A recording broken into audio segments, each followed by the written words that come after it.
পরিত্যক্ত তথা যাহা পরিহার বা পরিত্যাগ করা হয়েছে। লোকে পরিত্যক্ত তখনই করে যখন কোনো কিছু ব্যবহারের একেবারে অনুপযোগী হয়ে পড়ে। এমনই পরিত্যক্ত টায়ারের স্তূপে ভ্যানওয়ালারা কি যেন গভীর মনোযোগ দিয়ে খোঁজে, এমন দৃশ্যই চোখে পড়ছিল বেশ কিছুদিন ধরে। কৌতূহলবশত জানার আগ্রহ জাগলো, আর তাই তো আজকে ক্যামেরার লেন্সকে তাক করেছি তাদের দিকেই। পরিত্যক্ত টায়ারের স্তূপে আপনি যে টায়ার খুঁজতেছেন, দেখলাম একটা পুরাতন টায়ার, প্রায় অচল একটা টায়ার এখান থেকে আপনি কিনলেন। তো এই পুরাতন টায়ার কেনার কারণটা কি যদি একটু বলেন? কারণ এখনকে যে টায়ারের দাম 600 টাকা দিয়ে তো কেনার মতো ক্ষমতা আমার নাই, তাই মনে করছি 15 দিন 20 দিন 1 মাস যদি চলে, আবার তো সংসারও তো চালানি লাগবে, 1 মাস 2 জন যদি চলে সেটা মানে সংসারের জন্য একটু খরচটা কমলো। তারপরে আস্তে ধীরে যখন টাকা পয়সা হবে সেই সময় হলো ভালো টায়ারটা কিনে নেবো। এখন তো আমার মানে সামর্থ্য আছে না, এই জন্য আমি মানে ভ্যানে চলার মতো কায়দা নাই, এই জন্য আমি হলো টায়ারটা সেকেন্ড হ্যান্ড টায়ারটা কিনলাম। তো আপনার একটা 600, এখন একটা টায়ার কিনতে গেলে কত লাগে? প্রায় 600 650। আর এছাড়া লাগানো খরচ আছে? লাগানো খরচ 10-20 টাকা। তো একটা টায়ার কেনার সাধ্য আপনার এই মুহূর্তে নেই? না, এই মুহূর্তে এখন নেই, কারণ সংসার চালাতে আছে, এখন তো আমার তো সম্ভব হচ্ছে না, কারণ এভাবে চলতে হবে। তো আপনার হচ্ছে এই ভ্যানে প্রতিদিন কয় টাকা আয় করে থাকেন ভ্যান চালিয়ে? ভ্যান চাইলে কোনোদিন 200 300, কোনোদিন 400, এই এই আর কি। কতজনের সদস্য আপনার ফ্যামিলিটা? আর ফ্যামিলিতে হলো 5 জন সদস্য।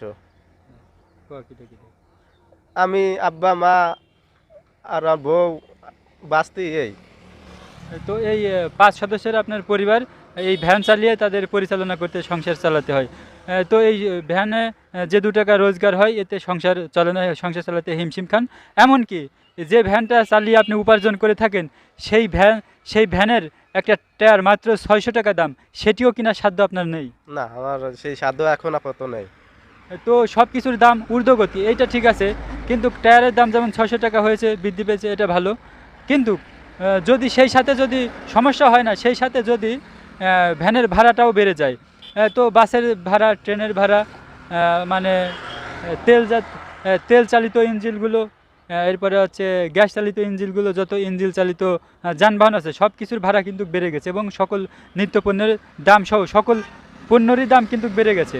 তো এই ক্ষেত্রে আপনাদের ভাড়াটার দামটা এখন কীরকম আছে? ভাড়াটা কীভাবে ধার্য করা হয় বা নির্ধারণ করা হয়? এই এখান থেকে ধরেন খুকসা গেলে 20 টাকা, আবার কেউ 15 টাকায় দেয়, মানে দাম কষাকষি। এখন যে আকারে সব কিছু দাম বাড়েছে, এখন তো যে আগে যে টাকা ছিল এই টাকা তো দিয়ে আমরা পোষায় না, মানে 2-1 টাকা বাড়া না দিলে আমরা চলবো কেমন? কারণ যে সব জিনিসপাতির দাম বাড়েছে, এ তো কেনার মতো কোনো পরিস্থিতি আমি পাচ্ছি না, মানে আমরা ভ্যান যারা চালাই, ভ্যান ভাড়ার দাম বাড়ে নাই। অন্যান্য সব কিছু দাম বাড়েছে, কিন্তু ভ্যান ভাড়ার দাম বাড়ে না। এই তো গরিব মানুষ হলো। অন্য গাড়ির যাতায়াত ভাড়া বাড়ছে? হ্যাঁ, বাড়ছে, সব কিছুই বাড়ছে। তো আগে যেই ভাড়া ছিল এখনো সেই ভাড়াই আছে? হ্যাঁ, সেই ভাড়াই আছে। অথচ আপনাদের খরচ এবং অন্যান্য পণ্যের দাম বেশি? হ্যাঁ, বেশি, অন্যান্য সব কিছু পণ্যের দাম বেশি, এখন কি করব? তো এই ব্যাপারে আমাদের সরকারের কি ধরনের পদক্ষেপ নেওয়া উচিত বলে মনে করেন? কি ধরনের সহায়তা পেলে আপনারা যেন দুমুঠো রোজগার করে পরিবার নিয়ে থাকতে পারেন? ওই টাকা 5 টাকা জায়গায় 10 টাকা যদি বাড়া বলে দেয়, তাহলে আমার মতো মানে একটু চলার ভিত্তিতে সুবিধা হয়। কিন্তু সবাই তো দেখা যাচ্ছে অনেকেই দেখা যাচ্ছে সম্পদশালী আছে, দেখা যাচ্ছে অনেকেই অ্যাক্সিডেন্ট করে, তারপরে বিভিন্ন রোগে অসুস্থ হয়ে যায়, অনেক দুর্ঘটনার কবলে পড়ে, প্রাকৃতিক দুর্যোগে অনেক ক্ষয়ক্ষতি হয়ে যায়।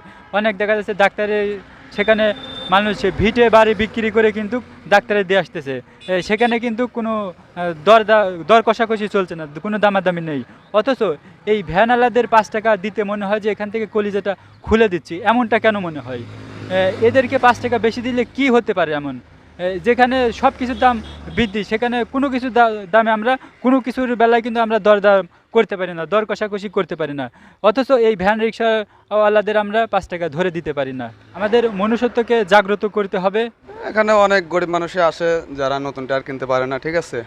একটা নতুন টায়ারের দাম অনেক টাকা, এই জন্য আমাদের কাছে অনেক পুরাতন টায়ার আছে, যাদের লাগে এসে নিয়ে যায়, কিছু টাকা দিয়ে তারা নিয়ে যায়, ঠিক আছে? যেহেতু নতুন টায়ার কেনার সামর্থ্য তাদের নেই, এই জন্য আমাদের কাছে আসে, পুরনো টায়ার কিনে নিয়ে যায়, নিয়ে যাওয়ার পরে তারা ভ্যানে লাগায় তারা আবার চলে, ঠিক আছে? ঠিক আছে, ভ্যানের টায়ারে গ্যারেজ দেওয়া লাগে না, গ্যারেজ দেওয়া হলো ট্রাকের যেগুলো বড় টায়ার কি আর ভ্যানের টায়ারও গ্যারেজ দেয়, যে জায়গায় দেখা যায় একটু মার আছে ওই জায়গায় সামান্য গ্যারেজ দেয়, দিয়ে হইলে এভাবে ওরা চালায় মনে করেন যে কিছুদিন হলেও যায়।